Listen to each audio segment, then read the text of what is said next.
seeing out of this Tennessee running game? Obviously, cold weather, ground games going to be important. What stands out? They spread you out from sideline to sideline, and they create seams in your defense, and combine that with tempo. You have to get lined up fast. It's a challenge, but and we got the right guys to do it, and I'm confident in our players. They've been working hard and confident in the plan. Bill Rabinowitz, Columbus Dispatch. The offensive line, I'm not sure concerned with the offensive line is obviously got some issues, and a lot of people are going to think that if Ohio's going to win national championships, it's going to have to really rely on the defense. How confident are you that it comes down to, hey, almost having to shut out teams or at least limit them to 10 points or whatever it might be, that you guys are up to the challenge? Yeah, I'm confident in our players. I'm confident in the way they perform in crucial moments.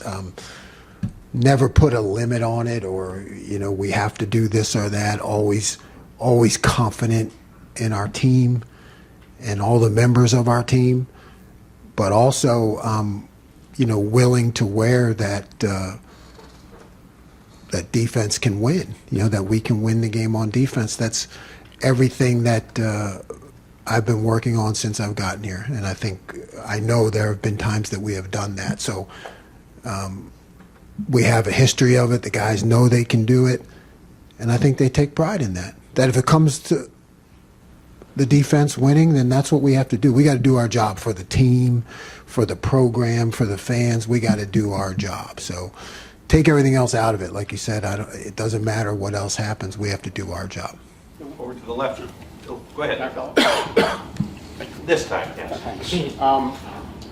The cornerbacks, your cornerbacks are obviously talented players, but they've each had bumps in the road this year. The way that Tennessee spread you out, probably going to put a lot of pressure on those guys. How much confidence do you have in Denzel and Davis? Great confidence in both of them. Jermaine also. It really doesn't matter who you're playing. Tennessee will challenge us in certain ways, but those guys are on an island all the time. I mean, like I said, forget who you're playing. It's one-on-one many times out there. I mean, anybody can just step back and throw the ball up in the air. So we have complete confidence in our corners. There are ups and downs in any season, in any career, but those guys are great players, and they're really good people, and they work hard, and they're resilient, and they bounce back, and they're going to have a great game. Steve Hellwagen, 24/7 Sports. Yeah, Coach, the defense has played so well the last 6 games. I'm going to be kicking nits here, but the last game against Michigan, looking at the snap counts again, it seemed like the defensive line went the whole distance, and there could be a question, were they good enough in the fourth quarter, the way that Michigan held the ball against you? Is there any thought, I mean, you play, say, Iowa, and the backups get 20, 30 plays, but then you get in these quote-unquote big games, and the other players don't play at all. Just, is there a thought to mix that up going into the playoff? You have to, I think as a coordinator, you have to, and I'm sure Coach Day believes this too, you have to trust your coaches. I mean, Coach Johnson's been doing this a long time. There's no one else we would want to make those decisions. So, I think there's a natural tendency of coaches, I've been around a while, that, when times are tight, to go with those guys who have been in those situations.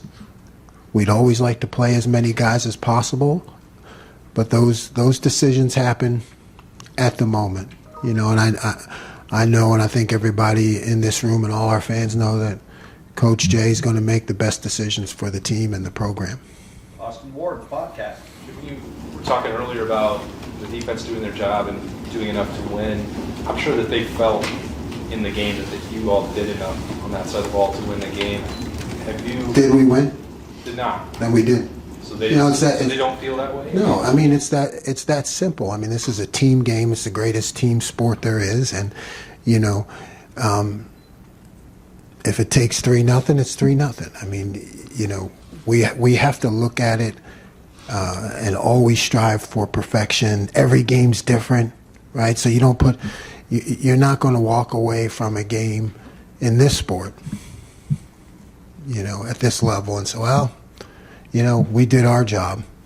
That's not how it is. These guys sweat and bond, and we all know the time and effort they put in, and they stick together. So whatever it takes to win, either you do or you don't.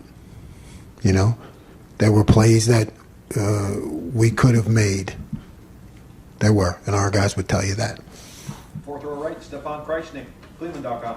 A few weeks ago, Lathan Ransom was a finalist for one of the Comeback Player of the Year awards. I know it hasn't just been about coming back from last season's injury for him either. I guess, what have you thought of the way he's kind of handled some of the adversity in his career, the opportunity he has here in the playoffs to kind of go out on a strong note? Yeah, awesome young man, great leader. Just one of those guys that it's why you get into coaching, to be a part of that kind of career. Lathan has had adversity, injury-wise, on the field, and he is finishing strong. He really is. And our players have the utmost respect for him, and I expect that he's going to have a great final to his career also. Kellyanne Stitz, WSYX. Tennessee quarterback Nico Yamaleyava is his first year as a starter. He's young but talented. What stands out about him? He's got a really strong arm. So the type of offense that they play, he has to be able to make throws from hash to sideline. And he's got a cannon. And then I think he's faster than everybody thinks. He's fast. And he makes a lot of plays with his feet also. Tom Berry, WBNS. Coach, as you said earlier, they have a dynamic offense like to spread the field. This is a home game for you guys. The CFP is going to play a little bit of a role, but the fans are still Buckeye fans. How much of an advantage does it give the defense when the fans are loud and you have a message for the fans? Yeah, it's a home game. Treat it like any other home game. It's historic, but it's still our field, our stadium. And our job as a defense is to defend that. And we will. But we'll take all the help that we can get. So, everybody bring their loudest voices and hand warmers or whatever it takes to yell loud. Deep middle, Tony Girdman, Buckeye Huddle. Jim, defending the up-tempo and the no-huddle that Tennessee does, a lot of people think that the up-tempo is just throwing the ball around, and Tennessee's kind of the opposite. Is there a difference in defending the up-tempo against a run-heavy RPO offense as opposed to a pass-heavy offense? There's a difference, but, they do it as well as anybody has, because when you're doing it right, every play is has a run, has a pass. And it's 50-50, and you're gaining as many yards in the air as you do on the ground, which I think they're pretty close. So they're doing it, I believe, the way it was built to be, and they're doing it well. Is there how much in-helmet communication will there be for you in this game? There'll be in-helmet communication, but you have to operate a lot of different ways, right? Because things happen really fast. So you got to use that. You got to use signals. You got to use every method you have to get the message across. But there'll still be communication. Pat Murphy, 24/7 Sports. Speaking of the tempo, when you're preparing for that, I know you guys use this sometimes, but clearly not as much as Tennessee does. How do you prepare guys for that? And in your experience, how different is it when you actually get in the game and go against it? It's a lot different when you get to the game. That's how I opened the week with telling the guys we're going to do everything we can to prepare you. But it's like when you play an option team and you show up, it's a lot different. So, our preparation methods are, Coach Day can have our two offense, run a series of tempo plays. And then we have actually trained our scout team to run tempo plays. So our scout team runs tempo plays. So we can come in with a set of the two offense going fast, and then we can bring, the scout team guys in, and they have their own signals that they run, and they run plays. So, and then like even when we're not, because you can't go tempo all the time with your scout team, I mean, those guys do a great job. I mean, with the numbers going down and everything, I think college football is really going to feel that effect because, you have these scout team guys that they never get to play, and all they do is work and practice, and my hat's off to them. But so the way you try to simulate it is even when you're not going tempo, you a lot of times have the defense like turn their backs to the offense. Or like, hey, you 11 guys go line up over there, and then the offense comes running here, and then you have to sprint over to your position and line up and play. So you're trying to be creative to create any way you can, so they understand the speed and the decision making that's going to have to take place. Joey Kaufman, Columbus Dispatch. Jim, you've not faced a lot of teams that play tempo quite like Tennessee does, just the way the schedule is, and a lot of teams that play you guys try to do the opposite, where they milk a lot of clock. Does that at all make it harder in preparation? It doesn't make it harder. It makes it different, But I think we're ahead of the game that way. I mean, our defense is built that way. It's built for tempo. David Cutcliffe made me do that back in the day at Duke. So hats off, Coach Cut. It helps, yeah. Because this is what everybody was doing, right? 10 years ago, 12 years ago, I mean, 14, I lose track of time. Why do you say it's built for tempo? That's how we set it up. Our calls and everything. It's been that way in this system since back then at Duke with Coach Cutcliffe. So it's built for tempo. And that's like when I first started it back then with Coach Cut, he said he wanted to be this is when it was all the rage, he said he wanted to be the fastest play calling defense in the country.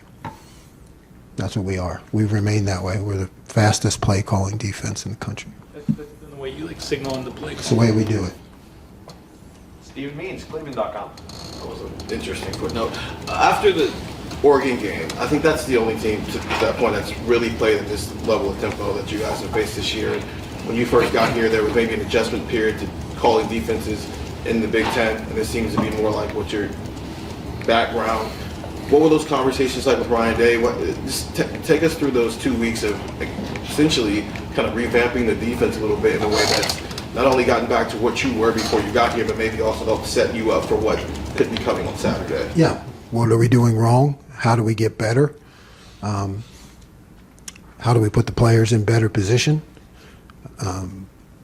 What are some of the things that we've done in the past that we can utilize? What are the tweaks we can make to it?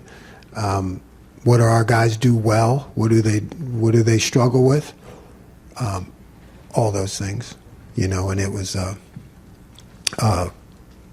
great process to be a part of. It's not an overhaul, but a reevaluation at that point.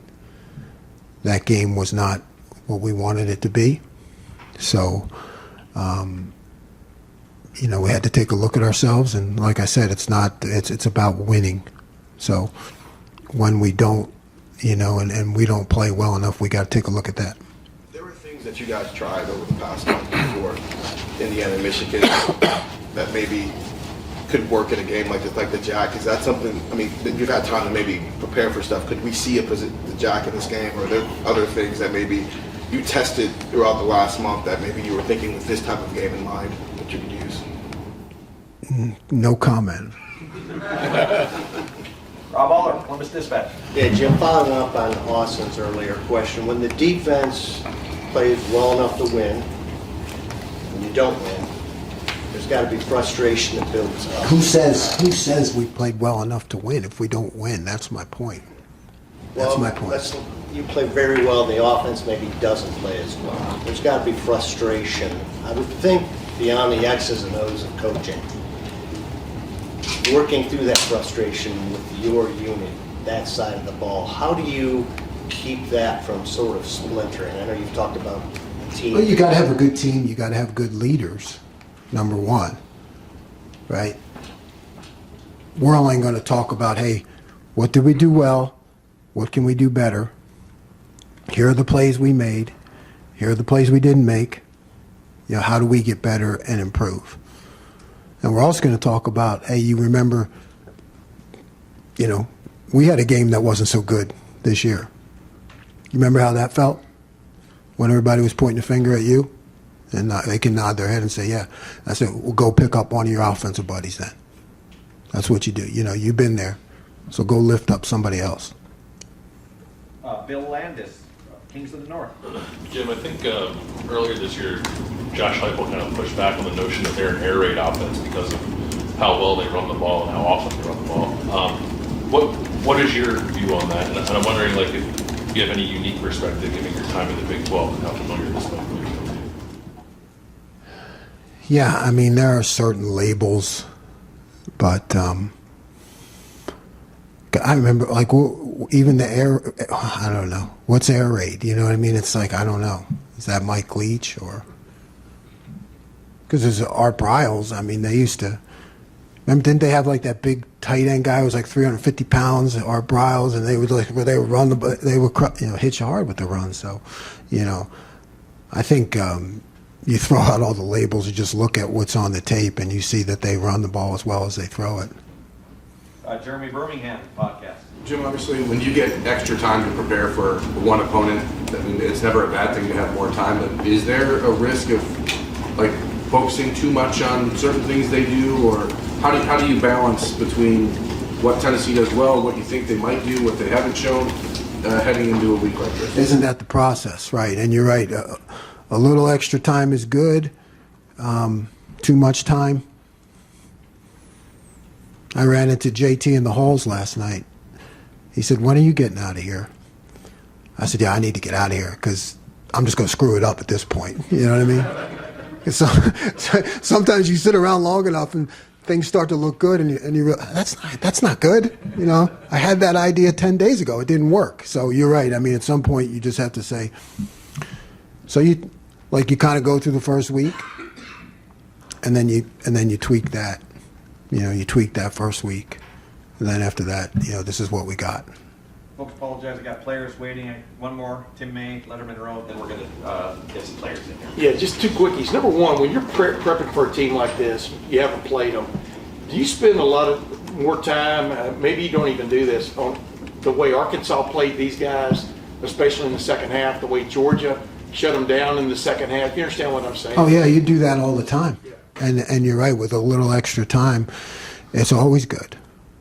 You know, you always want to go back to those games where teams played well against your opponent. You know, so you kind of, you watch everything, you put the game plan in, then you go back to those games. Then you go back to those games, and you keep looking at them to see, you know, how the opponent reacts in those situations and what worked. You know, yes, and what didn't work. You know. And a lot of times, as we all know, teams do well, and you see plays that could have gone the other way. You know, so you got to look at everything. And one of the quick, you have feelings. Who said? No, I'm just. I did used to have a coffee cup that said "Coaches are people too." Yeah, that's right. But I mean, just a quickie, because we didn't get to talk to you after the game. But Jack Sawyer made one of the great plays in the game history. You know, but really kind of got robbed. The way the game turned out. You understand what I'm saying? But in your mind, how great a play was that from the way you watched it? It looked like he kind of picked up out of the corner of his eye the guy coming across and then makes the interception. I mean, just... Amazing. Yeah. Amazing. I mean, like, we all love this game, but it's like a God moment, really, to be honest with you, because we screwed it up. I get chills, but we screwed it up. And he was heads up enough to make a play like that. You know. That's what you gotta have, right? I mean. Yeah, I mean, you know, that's how you want your guys to. You want to win, right? But you want to make sure your guys too that they're just able to have those experiences, and that was an amazing. I don't I'm glad you pointed it out because I don't know how many people really understand how amazing that play was. It was fantastic. What'd you screw up? We cut a guy loose. We cut a guy loose. That's my fault. Right? It's not. I always say about defensive football. It's like, well, I told him to do. He's a really good kid. He didn't do it, so that means it's my fault. But Jack made up for it. So thank you, Jack. Thank you very much, Coach.